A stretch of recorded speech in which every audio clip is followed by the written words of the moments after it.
أعوذ بالله السميع العليم من الشيطان الرجيم من همزه ونفخه ونفثه واللاتي يأتين الفاحشة من نسائكم فاستشهدوا عليهن أربعة منكم فإن شهدوا فأمسكوهن في البيوت حتى يتوفاهن الموت أو يجعل الله لهن سبيلا. واللاتی یأتین الفاحشۃ، اور وہ عورتیں جو بدکاری کا ارتکاب کریں من نسائکم، تمہاری عورتوں میں سے، فاستشہدوا علیہن اربعۃ منکم، تو ان پر اپنے میں سے 4 گواہ طلب کرو. فإن شہدوا، اگر وہ گواہی دیں، فأمسکوہن فی البیوت، تو ان کو گھروں میں بند رکھو، حتی یتوفاہن الموت، حتی کہ ان کو موت فوت کر دے، موت اٹھا لے جائے. او یجعل اللہ لہن سبیلا، یا اللہ تعالیٰ ان کے لیے کوئی راستہ بنا دے. اللہ سبحانہ و تعالی نے گزشتہ آیات میں عورتوں کے ساتھ احسان اور ان کا مہر ادا کرنے کی اور مردوں کے ساتھ ان کو وراثت میں شریک قرار دے کر ان کے حقوق کی حفاظت کا بیان کیا ہے. تو یہاں سے عورتوں پر تعذیب اور ان پر سختی کا بیان ہے کہ ان کے حقوق بھی ہیں، لیکن چونکہ وہ ناقصات عقل ہیں تو ان کو ادب سکھانا بھی مردوں کے ذمہ ہے، اور پھر اگر وہ کوئی غلط اقدام کریں تو تأدیبی کارروائی بھی ان کے لیے کی جائے. تو اس سے ایک تو یہ پتہ چلتا ہے کہ عورت وہ مرد کی طرح بالکل آزاد نہیں ہے. تو یہاں پہ اس آیت میں اللہ سبحانہ و تعالی نے عورت کی زنا کے بارے میں ذکر کیا ہے کہ اگر اس کا زنا 4 گواہوں کی شہادت سے ثابت ہو جائے تو تا عمر انہیں گھروں میں محبوس رکھا جائے یہاں تک کہ وہ مر جائیں، یا پھر اللہ تعالیٰ ان کے بارے میں کوئی دوسری سزا نازل فرما دے. یہ پہلی سزا ہے اسلام میں عورتوں کے لیے زنا کاری کی. بعد میں اللہ سبحانہ و تعالی نے زنا کی سزا غیر شادی شدہ کے لیے کوڑے اور شادی شدہ کے لیے رجم وہ مقرر کر دی. او یجعل اللہ لہن سبیلا، سے یہی سبیل مراد ہے کہ جو ان کی حد مقرر ہو گئی. پھر اللہ تعالیٰ فرماتے ہیں واللذان یأتیانہا منکم فآذوہما، اور وہ دونوں جو تم میں سے اس کا ارتکاب کریں تو ان دونوں کو ایذا دو. فإن تابا وأصلحا، پھر اگر وہ توبہ کر لیں اور اپنی اصلاح کر لیں، فأعرضوا عنہما، تو ان دونوں سے اعراض کرو. ان اللہ کان توابا رحیما، یقیناً اللہ تعالیٰ بہت زیادہ توبہ قبول کرنے والا، نہایت رحم کرنے والا ہے. تو یہاں پہ یہ حکم دیا گیا کہ زانی مرد اور زانی عورت کے بارے میں کہ ان کو ایک تو گھر میں روکے رکھو، دوسرا ان کو اذیت دو، یعنی ان کو سزا بھی دو، انہیں ذلیل کیا جائے حتیٰ کہ وہ توبہ طائب ہو جائیں، اپنے فعل سے اپنے جرم سے توبہ کر لیں. یہ سزا بھی پہلی سزا کے ساتھ ہی ہے، یعنی حبس قید اور ساتھ ساتھ ایذا اور تکلیف. یہ دونوں سزائیں بعد میں منسوخ ہو گئیں جب اللہ سبحانہ و تعالی نے زانی مرد عورت کے لیے 100 کوڑے اور شادی شدہ کے لیے سنسار کا حکم نازل کیا. غیر شادی شدہ کو 100 کوڑے لگائے جائیں اور تقریب و عام 1 سال کے لیے جلا وطن کر دیا جائے، اور جو شادی شدہ ہے اس کو سنسار کر دیا جائے. تو یہاں پہ اللہ سبحانہ و تعالیٰ نے گواہ 4 طلب کیے، چونکہ زنا کی سزا سخت ہے، جرم یہ بہت بڑا ہے، اس لیے گواہ بھی یہاں پہ 4 مقرر کیے ہیں، زیادہ مضبوط گواہی رکھی گئی ہے۔ تو لفظ اربعہ اس سے معلوم ہوتا ہے کہ 4 گواہ مرد ہونے چاہیے، عورتیں نہیں، 4 مرد گواہ، کیونکہ عربی زبان کا یہ اصول اور قاعدہ ہے، اربعۃ اگر مؤنث تا کے ساتھ آیا ہے تو مراد اس سے مذکر، اور اگر اربع ہو تو پھر اس سے مراد معدود جو ہے وہ مؤنث ہوتی ہے۔ واللذان یاتیانھا، کچھ لوگوں نے یہاں پہ یہ کیا ہے کہ وہ 2 جو تم میں سے اس جرم کا ارتکاب کرتے ہیں، اس سے مراد لیا انہوں نے قوم لوط کا عمل کرنے والے لوگ، لوطی عمل کرنے والے لوگ۔ تو اگرچہ لفظ واللذان میں یہ گنجائش موجود ہے کہ ان کے ساتھ بھی اسی طرح کا سلوک کرنے کا پہلے حکم تھا، لیکن اس واللذان کی یہ تشریح نبی صلی اللہ علیہ وسلم سے منقول نہیں، نہ کسی صحابی سے منقول ہے۔ تو یہاں پہ واللذان سے مراد زانی مرد اور عورت، یہ 2 ہیں، زانی مرد اور زانی عورت، یہ 2 مراد ہیں کہ مرد اگر زنا کرے تب بھی، عورت اگر زنا کرے تب بھی، اس کا یہی حکم ہے۔ بعد میں ان کے لیے سنسار اور کوڑوں کی سزا مقرر کی گئی۔ اور جو قوم لوط والا عمل کرتا ہے اس کے بارے میں نبی صلی اللہ علیہ وسلم نے فرمایا ہے فَاقْتُلُوا الْفَاعِلَ وَالْمَفْعُولَ بِهِ، وہ فاعل مفعول دونوں کو قتل کر دیا جائے، ان کی سزا بھی شریعت نے قتل مقرر کی ہے۔ انما التوبۃ علی اللہ للذین یعملون السوء بجہالۃ ثم یتوبون من قریب فاولئک یتوب اللہ علیہم وکان اللہ علیم حکیما، یقیناً توبہ قبول کرنا اللہ کے ذمے ان لوگوں کے لیے ہے جو جہالت سے برائی کرتے ہیں، ثم یتوبون من قریب، پھر جلد ہی توبہ کر لیتے ہیں، فاولئک یتوب اللہ علیہم، تو یہ وہ لوگ ہیں جن پر اللہ مہربان ہو جاتا ہے، متوجہ ہو جاتا ہے۔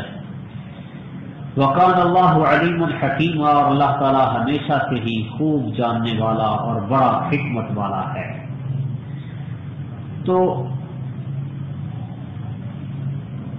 انما التوبۃ علی اللہ، اللہ کے ذمے ہے توبہ قبول کرنا، یعنی اللہ نے اپنے فضل و کرم سے یہ ذمہ اٹھایا ہے کہ جو بھی جلد توبہ کرے گا اللہ تعالیٰ اس کی توبہ کو قبول کر لے گا۔ اور گناہ کیا بجہالت، جہالت کے ساتھ، نادانی اور جذبات سے مغلوب ہو کے اگر کوئی آدمی گناہ کرتا ہے تو وہ بھی جہالت ہے۔ اور بن قریب جلدی توبہ موت سے پہلے پہلے، معلوم یغرر، جب تک بندے کی وہ سانس نہیں نکلتی اور اس کی جان کنی کا وقت نہیں آتا، اس سے پہلے پہلے اگر بندہ توبہ کرتا ہے تو وہ توبہ بن قریب ہی ہے، جلد ہی توبہ ہے، گھنٹے منٹ دن مہینے سالوں کا حساب نہیں۔ یتوبون من قریب، قریب کا معنی وقت نظر سے پہلے پہلے توبہ۔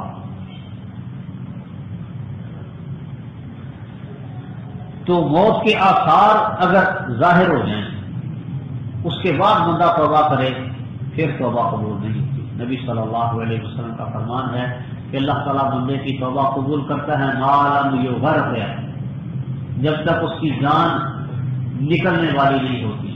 جب اس کی جان نکلنا شروع ہو جاتی ہے، موت کو وہ اپنے سامنے دیکھ لیتا ہے، موت کے آثار ظاہر ہو جاتے ہیں، پھر توبہ کرے تو اس کی توبہ قبول نہیں ہوتی۔ فرعون نے بھی جب فلما ادرکہ الغرق، غرق ہونے لگا تو کہتا ہے میں توبہ کرتا ہوں، میں ایمان لاتا ہوں کہ بنی اسرائیل جس پر ایمان لائے اس رب کے سوا اور کوئی معبود برحق نہیں۔ فرمایا آن کیا اب موت کو دیکھ کر توبہ کرتا ہے؟ اب کی توبہ قبول کوئی نہیں، اس سے پہلے توبہ ہے۔ وَلَيْسَتِ التَّوْبَةُ لِلَّذِينَ يَعْمَلُونَ السَّيِّئَاتِ، اور ان لوگوں کی توبہ قبول نہیں ہوتی جو کہ برے اعمال کرتے ہیں، حَتَّى إِذَا حَضَرَ أَحَدَهُمُ الْمَوْتُ، حتیٰ کہ جب ان میں سے کسی ایک کو موت آتی ہے، قَالَ إِنِّي تُبْتُ الْآنَ، تو وہ کہتا ہے کہ میں اب توبہ کرتا ہوں۔ یعنی جب موت آنے لگے پھر توبہ کرے تو وہ توبہ نہیں۔ تو اس سے پہلے توبہ کریں، توبہ قبول ہو جائے گی۔ وَلَلَّذِينَ يَمُوتُونَ وَهُمْ كُفَّارٌ، اور نہ ہی ان لوگوں کی توبہ ہے جو اس حال میں مرتے ہیں کہ وہ کافر ہوں، کفر شرک کی حالت میں مرے، اس کی بھی توبہ قبول نہیں ہوگی قیامت کے دن۔ اولئک اعتدنا لهم عذابا الیما، یہ وہ لوگ ہیں جن کے لیے ہم نے بڑا دردناک عذاب تیار کر رکھا ہے۔ یا ایھا الذین آمنوا لا یحل لکم ان ترثوا النساء کرہا، اے ایمان والو تمہارے لیے حلال نہیں ہے کہ تم عورتوں کے زبردستی وارث بن جاؤ، عورتوں کے زبردستی وارث بننا تمہارے لیے حلال نہیں، مطلب حرام ہے۔ ولا تعذلوهن، اور تم ان کو نہ روکو، لتذهبوا ببعض ما آتيتموهن، تاکہ تم نے جو کچھ ان کو دیا ہے اس میں سے کچھ حصہ لے جاؤ۔ الا ان یاتین بفاحشۃ مبینہ، الا کہ وہ کسی کھلی بے حیائی کا ارتکاب کریں۔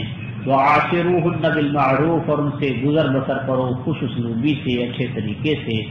فإن کرہتموهن، اور اگر تم ان کو ناپسند کرو، فعسى ان تکرہوا شیئا، تو شاید کہ تم کسی چیز کو ناپسند کرو، ویجعل اللہ فیہ خیرا کثیرا، اور اللہ تعالیٰ نے اس میں بہت زیادہ خیر رکھ دی ہو۔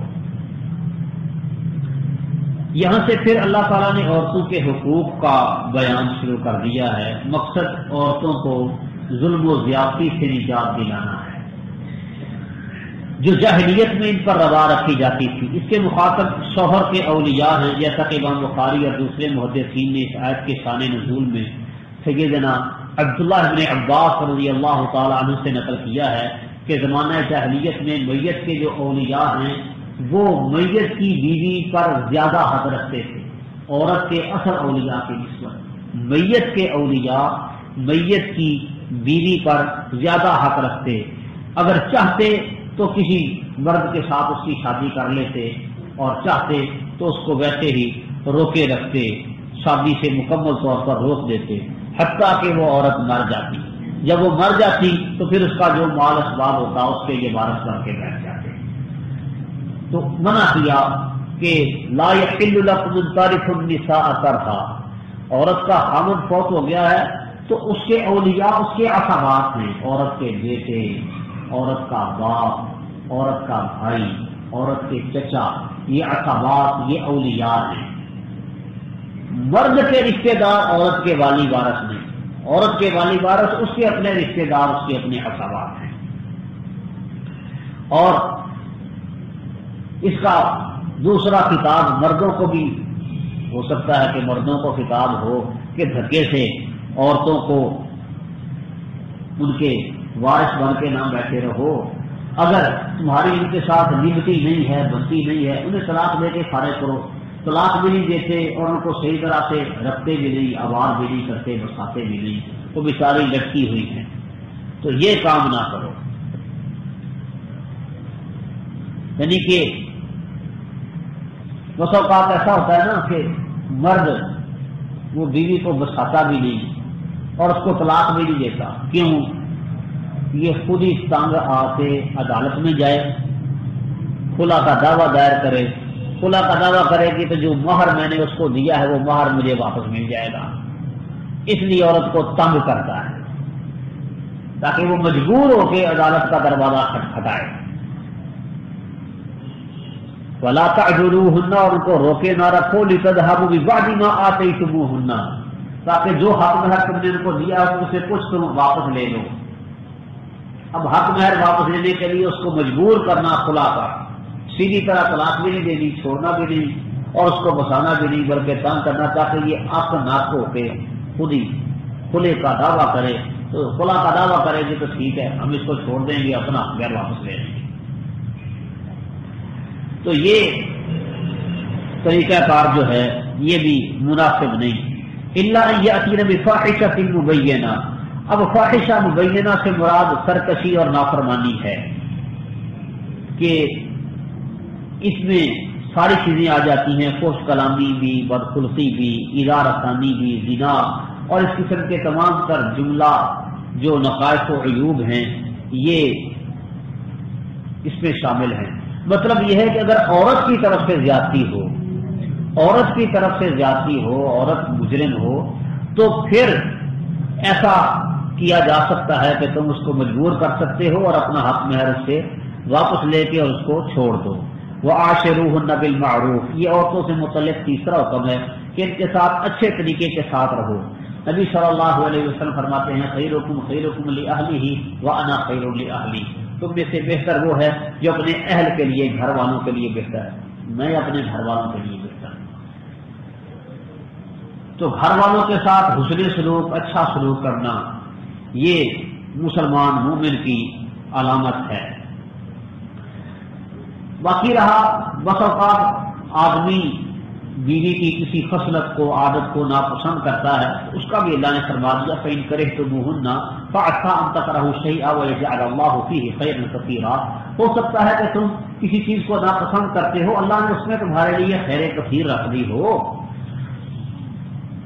اب عورت کی کچھ خصلتیں، کچھ عادتیں بندے کو پسند ہوتی ہیں، کچھ پسند نہیں ہوتی۔ نبی صلی اللہ علیہ وسلم فرماتے ہیں کہ اگر کارہ منھا خلقا رضی آخر، اگر بندے کو ایک عادت عورت کی ناپسند ہے، دوسری کو اس کی پسند کی عادت بھی تو اس کے اندر ہوگی ہی۔ وہ سارے کا سارا عیوب اور نقائص کا مرقع اور مجموعہ تو نہیں ہے، آخر اللہ نے اس میں کچھ خوبیاں بھی رکھی ہیں، اللہ نے ہو سکتا ہے اس کے اندر تمہارے لیے بڑی خیر رکھی ہو۔ اور جس عورت سے کسی آدمی کو اولاد جیسی نعمت مل جائے تو یہ بھی خیر کثیر ہے، بہت بڑی خیر ہے۔ تو اس اولاد کی خاطر بندہ بیوی کے کچھ عیوب اور نقائص اور اس کی کچھ زیادتیاں وہ چلو بندہ برداشت کر لے، اس کو برداشت کرنی چاہیے۔ وَإِنْ أَرَدْتُمُ اسْتِبْدَالَ زَوْجٍ مَكَانَ زَوْجٍ وَآتَيْتُمْ إِحْدَاهُنَّ قِنْطَارًا، اور اگر تم ایک بیوی کے بدلے دوسری بیوی رکھنا چاہو، یعنی ایک بیوی کو طلاق دے کے کوئی دوسرا نکاح کرنے کا ارادہ کر لو، اگر تم کسی بیوی کی جگہ اور بیوی بدل کر لانے کا ارادہ کرو، وَآتَيْتُمْ إِحْدَاهُنَّ قِنْطَارًا، تم نے ان میں سے کسی ایک کو بڑا خزانہ بھی دیا ہے، یعنی حق مہر ہے، فَلَا تَأْخُذُوا مِنْهُ شَيْئًا، تو اس سے کچھ بھی واپس نہ لو، أَتَأْخُذُونَهُ بُهْتَانًا وَإِثْمًا مُبِينًا، کیا تم اسے بہتان لگا کر اور صریح واضح گناہ کر کے لوگے؟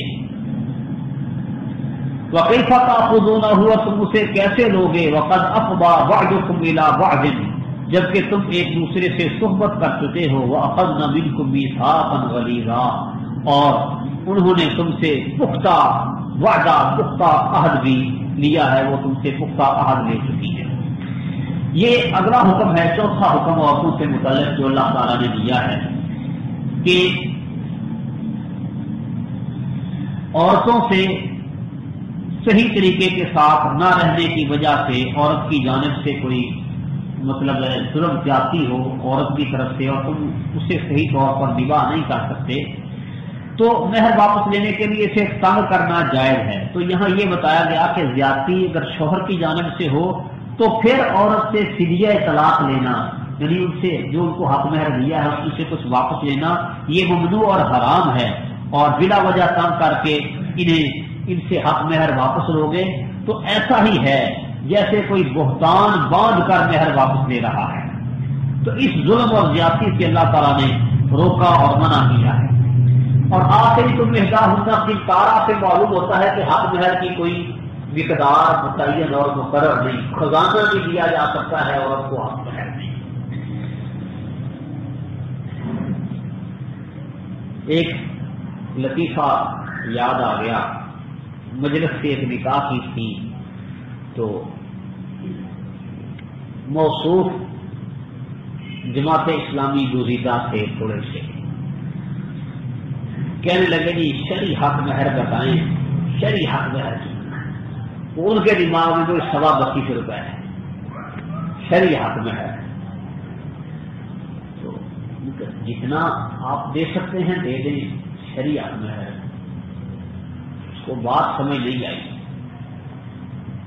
کہا کہ اپنی اوقات کے مطابق دو، یہ شرعی حق مہر ہے، اپنی اوقات کے مطابق، جتنی اوقات ہے نا اتنا دے دو۔ اچھا لفظ اوقات سن کے تو اس کا دماغ ٹکانے پہ آ گیا، کوشش میں تھا کہ بس جتنا کم سے کم ہو جائے نا اتنا ہی ٹھیک ہے۔ اس کو بتایا کہ اوقات کے مطابق حق مہر دینا یہ کہتی ہے شریعت، جتنی بندے کی اوقات ہے اتنا تو دے۔ اب پھر اس کو اپنی اوقات دکھانی پڑ گئی، آتے تو مہدا ہننا قنطارا، جہیز میں گاڑی دی اور پتہ نہیں کیا کیا کچھ لڑکی والوں سے لے رہے ہیں، اور بڑا پرتپاک قسم کا وہ پروگرام اور اہتمام، اور حق مہر دینے 32 روپئے، وہ 32 پتہ نہیں کدھر سے آ گئے۔ آتے تو مہدا ہونا قنطارا سے معلوم ہوتا ہے بہت بڑا خزانہ بندہ اپنی حیثیت کے مطابق عورت کو دے سکتا ہے۔ وہ اخذنا منکم میثاقا غلیظا، تم سے پختہ وعدہ لیا، مطلب عقد نکاح، یہ پختہ وعدہ ہے تمہارا، یہ کہنا کہ میں نے فلاں عورت سے نکاح قبول کیا، تو اب طلاق کی صورت میں 2 ہی راستے ہیں، فامساک بمعروف اور تسریح باحسان، یا روک لینا ہے یا چھوڑ دینا ہے، اور ظاہر ہے کہ طلاق دے کر مہر نہ دینا ان دونوں میں سے ایک بھی نہیں۔ تو جو حق مہر مقرر کیا ہے اگر عورت کو طلاق دو گے تو حق مہر عورت کا ہی ہے، تم اسے واپس نہیں لے سکتے۔ وَلَا تَنكِحُوا مَا نَكَحَ آبَاؤُكُم مِّنَ النِّسَاءِ إِلَّا مَا قَدْ سَلَفَ إِنَّهُ كَانَ فَاحِشَةً وَمَقْتًا وَسَاءَ سَبِيلًا۔ چلو یہ آیت اگلی آیات کے ساتھ ملا کے پڑھیں گے، ایک بھی نقطہ ہے۔